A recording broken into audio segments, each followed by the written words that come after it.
S'il y a bien des équipes, les amis, par moment qu'il ne faut jamais sous-estimer, s'il y a bien un club en ce moment dont le Real Madrid doit se méfier, c'est bien le Shakhtar Donetsk que l'on va affronter en aller-retour pour les 2 prochaines journées de la Ligue des Champions qui pourraient être décisives pour nous permettre de nous qualifier en tant que premier du groupe et après d'avoir l'esprit serein jusqu'à la Coupe du Monde 2022 au Qatar et du moins continuer à se concentrer plutôt sur la Liga une fois que la première place du groupe sera validée et certifiée. Mais le Real Madrid qui va du coup affronter à nouveau le Shakhtar Donetsk qui nous quitte plus ces dernières saisons par rapport aux poules de Ligue des Champions,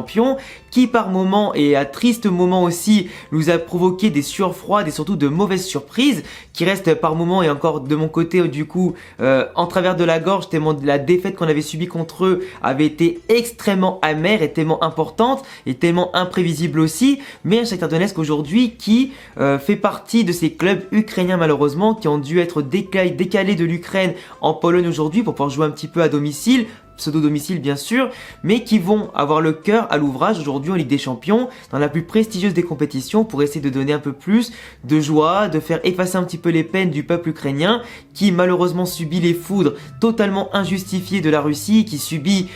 tout ce qu'il y a de plus cruel chez l'homme en ce moment, encore plus en 2022 avec des guerres qui normalement ne devraient pas exister, et même si bien sûr le football ne remplacera jamais la douleur du peuple ukrainien, on sait que les joueurs comme ça vont tout donner pour que leurs supporters pendant au moins l'espace de 1h30 oublient leurs problèmes liés à leur pays bien entendu, même si ça efface pas tout complètement, mais c'est aussi une source de motivation. Source de motivation encore plus quand tu affrontes le meilleur club du monde, le champion en titre actuellement de la Ligue des Champions, et le Real Madrid aujourd'hui, malgré tout ça, doit oublier ce contexte-là pour se concentrer uniquement aussi sur le football, faire ses devoirs et bien entendu remporter ce match. Je vous rappelle les amis que si vous êtes fan du Real Madrid comme moi, si vous aimez le football espagnol, le football en général, n'hésitez pas à vous abonner car on est bientôt 50 000 abonnés, ça me fait super plaisir. Au passage, j'ai sorti hier du coup le débrief à chaud entre le Real Madrid et Osasuna. Du coup pour ceux qui l'ont raté, n'hésitez pas à aller le regarder parce que j'ai quand même pu analyser tout ça malgré un match nul bien entendu qui nous reste en travers de la gorge. Le Shakhtar Donetsk les amis du coup qui pourrait bien faire pourquoi pas une autre sensation cette année au Real Madrid, qui va essayer en tout cas de faire encore une fois un mauvais tour au Real Madrid. On a cette année le Shakhtar Donetsk qui au bout de 5 matchs en championnat ukrainien a pour l'instant la première place avec 4 victoires et un nul, aucune défaite pour le moment à déplorer de leur côté, avec aussi 10 buts marqués pour seulement 2 encaissés. C'est quand même pour l'instant une attaque en feu qui marque 2 buts par match en moyenne, qui en encaisse quasiment pas, donc forcément c'est un effectif qui est en confiance, un effectif aussi quand tu regardes la composition globalement, c'est un effectif qui est très très jeune, surtout au niveau offensif où le plus âgé possède entre 25 et 26 ans, globalement c'est quand même un effectif qui surtout au niveau des créatifs, des ailiers etc, va apporter de la fougue, va apporter de la spontanéité, va apporter ce côté imprévisible et de folie de la jeunesse et qui va surtout à des moments peut-être manquer un peu de rigueur. Mais un Shakhtar Donetsk aujourd'hui qui a un peu des résultats en trompe-l'œil parce que quand on regarde un petit peu les résultats mais que tu regardes aussi la physionomie des matchs qu'ils ont joués, en fait tu peux comprendre qu'aujourd'hui le Shakhtar Donetsk c'est pas forcément la machine qu'ils avaient avant du côté ukrainien ni la machine qu'ils avaient avant à tous les niveaux en fait. Je vais m'expliquer. En fait en championnat ukrainien, pour l'instant, c'est 4 victoires, 1 nul et 10 buts marqués, comme je l'ai dit juste avant. Sauf que, en fait, ils ont marqué 6 buts rien que sur la dernière journée qui a eu lieu ce week-end,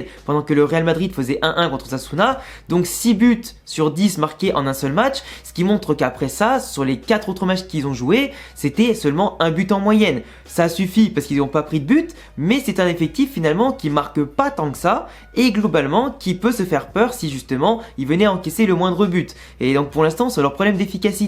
leur problème de création de jeu, et ben ça peut les impacter énormément. Quand tu regardes la Ligue des Champions, ils ont fait 1-1 contre le Celtic Glasgow, un peu contre toute attente, ils ont un petit peu trébuché. Là, on attendait peut-être qu'ils allaient gagner parce que Celtic Glasgow normalement est censé être l'équipe qui devait être le bouc émissaire du groupe. Pour l'instant, ils ont joué crânement leur chance contre le Real en tenant vraiment au score pendant 45 minutes avant de se faire foudroyer par le Real en deuxième mi-temps, où le Real Madrid est rentré avec de meilleures intentions de jeu au Celtic Glasgow en deuxième mi-temps, mais globalement le Celtic Glasgow qui a eu beaucoup plus de possession de balles que le Shakhtar et qui a eu quasiment plus d'occasions que le Shakhtar durant leur match, pour un résultat 1-1 à domicile pour le Shakhtar. Mais comme je le rappelle, c'est pas vraiment à domicile vu que le Shakhtar joue en Pologne et pas en Ukraine, tu vois. Mais surtout contre Leipzig à la première journée de Ligue des Champions, certes le Shakhtar a remporté son match, mais un 4-1 qui est un pur trompe-l'œil. Pour avoir suivi le match juste avant celui contre le City Glasgow et le Real Madrid, le Leipzig avait 70% du temps le ballon, avait un nombre incalculable d'occasions et n'a pas réussi à marquer. Leur gardien de côté de Shakhtar était en feu et surtout le Shakhtar sur 5 occasions en a mis 4. 5 occasions claires, 4 buts. Ils ont mis leur quota d'efficacité sur l'ensemble de leur début de saison sur un seul match. Et c'était vraiment un truc de ouf. Donc le Shakhtar Donetsk, c'est un effectif qui finalement ne domine pas ses matchs la plupart du temps quand t'as un peu d'opposition en face, quand t'as un effectif en face qui va apporter autant de qualité que toi, voire plus. Le Shakhtar Donetsk a vraiment beaucoup du mal à déployer son football, à garder le ballon, parce qu'ils vont faire beaucoup d'erreurs, ils vont beaucoup se précipiter, ils vont tenter des choses que normalement ils devraient plutôt être sur le côté un peu plus posé. Et forcément, ce côté-là où ils ont un peu du mal à sortir du pressing intense, ça fait bizarre. Par contre, au niveau de la défense, ils arrivent parfaitement à rester compacts, à assurer des transitions après qui vont être très rapides pour jouer les contres, parce qu'ils ont des joueurs sur les côtés et devant qui sont très rapides. Et là, quand je parle de joueurs très rapides, très techniques et assez puissants, on parle notamment du coup de Mudryk. Mudryk qui aujourd'hui a 21 ans, qui devient vraiment une référence petit à petit côté Shakhtar Donetsk et côté européen aussi. Et il est vu derrière en tout cas les Vinicius etc. comme l'un des 3-4 meilleurs jeunes ailiers qui existent dans ce monde-là. Et c'est pas pour rien parce que ce mec-là, Mudryk, on l'a déjà vu contre le Real l'an dernier. On l'a vu globalement sur sa saison aussi et son début de saison où il réussit parfaitement bien en Ligue des Champions pour l'instant. Le mec est partout. Il va attaquer, il va défendre, il va créer des occasions, il va apporter cette imagination, ce déclic, cette verticalité, cette percussion qui permet de faire la différence. Par ses centres en retrait chirurgicaux, par ses frappes croisées incroyables, par sa puissance aussi physique, parce que même s'il est tout jeune comme ça et tout maigre comme ça surtout, il a quand même une puissance dans les duels, dans la facilité à accélérer, à prendre le dessus sur le défenseur, qui lui permet vraiment d'avoir un temps d'avance, qui lui permet simplement d'être décisif, tu vois. Et pour moi, Mudryk, c'est vraiment l'exemple le plus pertinent qu'on peut donner côté Shakhtar, car le danger numéro 1, il viendra de son côté, du côté gauche d'ailleurs, le côté où nous-mêmes on joue moins, parce que nous on est plutôt de notre côté gauche à nous, mais lui il va attaquer de notre côté droit, donc il faudra faire attention à Carvajal et potentiellement Rodrigo sur leur côté pour qu'ils défendent bien, qu'ils le pressent haut, qu'ils ne lui laissent pas le moindre mètre en tout cas d'avance, parce que ça pourrait faire beaucoup de mal à la défense du Real, surtout si imaginons on prend un but assez tôt, le Shakhtar Donetsk pourra utiliser sa rigueur défensive pour faire comme Osasuna ce week-end, c'est-à-dire resserrer les lignes à mort et faire un gros bloc bas et faire jouer que les contres ensuite jusqu'à la fin du match. Et ça, ils savent très bien le faire parce que leur point fort, comme je disais, c'est pas tenir le ballon, c'est vraiment les contres, se projeter rapidement et surtout miser sur une efficacité chirurgicale. Sur les coups de pied arrêtés, ils sont un petit peu comme nous, ils sont pas forcément des machines de guerre, etc. Mais par contre, c'est quand même des joueurs qui sont jeunes, qui sont plutôt grands en termes de taille et qui vont quand même vouloir avoir un maximum de grinta pour pousser le ballon au fond, tu vois. Donc attention à ce déficit physique que l'on peut avoir niveau taille, etc. Mais globalement, le Shakhtar Donetsk, ils vont jouer plutôt en nous laissant le ballon, plutôt avec un bloc bas, et par contre vont nous prendre à la gorge au moindre instant pour nous piquer le ballon, repartir en contre, profiter de nos déséquilibres et exploiter notre moindre espace qu'on peut laisser. Donc le Real Madrid, si on veut vraiment se faciliter la vie, c'est essayer de marquer le plus tôt possible pour eux les forcer à sortir, et après ça justement, comme ils seront déséquilibrés et désorganisés au niveau défensif avec un bloc plus haut, nous avec notre vitesse, avec Rodrigo, avec Vinicius, avec Benzema qui pourra décrocher et faire partir nos flèches, là on pourra éventuellement aussi avec Valverde potentiellement qui pourra gagner la bataille du milieu de terrain et percer les lignes, on pourra avoir justement plus d'occasions pour nous de nous mettre à l'abri. Ça c'est clair et net. On sait que Vinicius en ce moment et Rodrigo sont en forme, Valverde était pas titulaire ce week-end, ça nous a porté préjudice, mais il fallait bien qu'il se repose après avoir enchaîné avec l'Uruguay et depuis le début de saison avec le Real Madrid. Modric est blessé, Courtois est blessé aussi, mais Lunin fera le taf. On sait qu'au milieu de terrain, voilà, le milieu de terrain sera parfaitement repris. On sait que Tchouaméni a eu un mauvais match contre Osasuna, mais on pense qu'il va vite se remettre en selle. Après, à voir aussi si Toni Kroos sera toujours en forme en ce moment, parce que c'était lui le meilleur ce week-end encore une fois. À voir ce qu'il pourra faire aussi pour organiser les jeunes en l'absence de Modric. Mais Benzema aussi, c'est celui qui m'inquiète le plus, parce qu'il a fait un début de saison un peu apathique dans le jeu, il était plus mou que d'habitude, pas aussi incisif et décisif, malgré des stats qui restent quand même correctes, tu vois.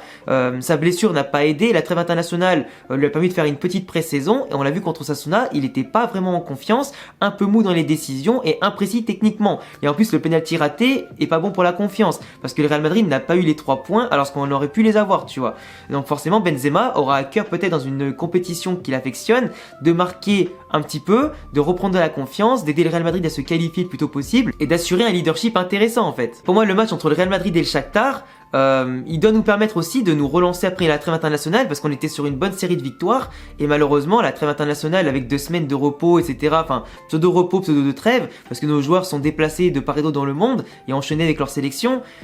pour moi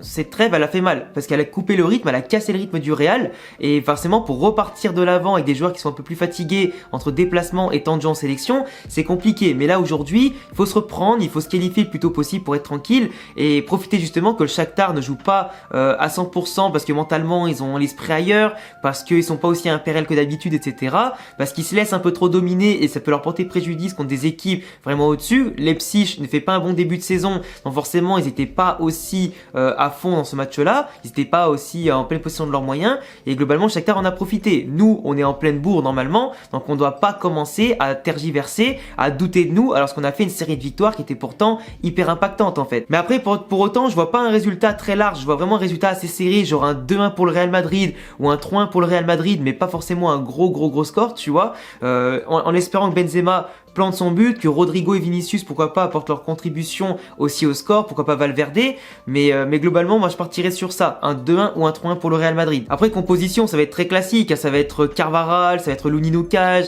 ça va être je pense Rudiger, Militao et pourquoi pas Alaba à gauche, milieu de terrain ça va être Toni Kroos, ça va être Tchouaméni, ça va être Valverde et en attaque sûrement Rodrigo, Vinicius, Benzema, très classique 4-3-3 pour apporter de l'impact, technique et éventuellement puissance et rapidité tu vois. Enfin bref les amis, je vous laisserai me dire en commentaire ce que vous pensez de mon analyse de l'avant-match entre le Shakhtar et le Real Madrid. N'hésitez pas à me donner vos pronostics, qui va marquer, qui seront les points forts, qui seront les points faibles, ce que vous pensez globalement du Shakhtar Donetsk et n'hésitez pas non plus aussi à vous abonner à la chaîne, à cocher la cloche pour recevoir les notifications des prochaines vidéos, mettre un gros pouce bleu pour me soutenir si vous aimez mon travail, éventuellement aussi venir sur Instagram, Twitter, Twitch et TikTok, tous les liens sont en description pour pas rater tout le contenu que je propose et à bientôt les amis pour prochaine vidéo. Ciao.